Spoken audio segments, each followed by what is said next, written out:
It was quite a lovely experience to see Tamil culture and history in action.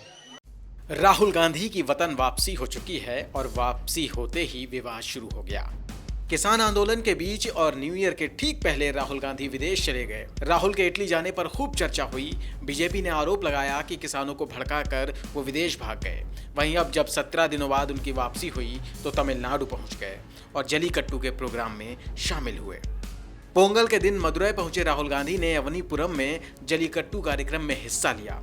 इस दौरान राहुल गांधी ने कहा कि तमिल कल्चर को देखना काफी प्यारा अनुभव था।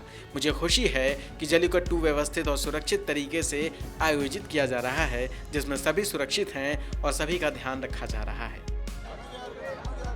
I'd like to thank everybody for inviting me here today. It was quite a lovely experience to see Tamil culture and history in action. I'm happy to see that Jallikattu is being organized in a systematic and safe way so that both the bulls and the youngsters are safe and everybody is taken care of. Rahul Gandhi इस कार्यक्रम में हिस्सा लेने तो पहुंच गए, लेकिन ये बात भूल गए कि कभी कांग्रेस ने अपने मैनिफेस्टो में इस महोत्सव पर बैन लगाने की बात कही थी। लिहाजा जलीकट्टू प्रोग्राम में हिस्सा लेने पर राहुल गांधी की जमकर आलोचना हो रही है। दरअसल सोशल मीडिया पर यह कहा जा रहा है कि साल 2016 में कांग्रेस ने अपने मैनिफेस्टो में इस महोत्सव पर बैन लगाने की बात कही थी। ऐसे में वे किस तरह इस कार्यक्रम में हिस्सा ले सकते हैं? वे महज राजनीति करने के लिए पहुंचे हैं क्या? यही नहीं, ट्विटर पर #GoBackRahul भी ट्रेंड करने लगा। जलीकट्टू तमिलनाडु के ग्रामीण इलाकों का एक परंपरागत खेल है जो पोंगल त्योहार पर आयोजित किया जाता है।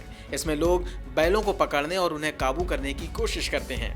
इस खेल को लेकर कई बार विवाद भी हो चुका है। वहीं इतने दिनों बाद जब राहुल गांधी जलीकट्टू कार्यक्रम में हिस्सा लेने गए तो इस पर सवाल उठने लगे। कोई कुछ भी कहे, लेकिन राहुल गांधी को कार्यक्रम अच्छा लगा। उन्होंने लोगों को शुभकामनाएं भी दी। I came here on a festive occasion, so I'd like to start by wishing everybody happy Pongal. I also witnessed Jallikattu and had quite a nice time. Got a sense of why Tamil people appreciate Jallikattu. I must also say something. There was a sense, many people had mentioned to me that Jallikattu is harmful to the bulls. Rahul Gandhi का तमिलनाडु दौरा इसलिए भी अहम माना जा रहा है क्योंकि इसी साल राज्य में विधानसभा चुनाव होने हैं। इस साल अप्रैल मई में होने वाले तमिलनाडु विधानसभा चुनाव में डीएमके और कांग्रेस के बीच गठबंधन की भी संभावनाएं हैं। वहीं राहुल गांधी के अलावा बीजेपी अध्यक्ष जेपी नड्डा भी तमिलनाडु दौरे पर हैं। Newsroom post, Delhi.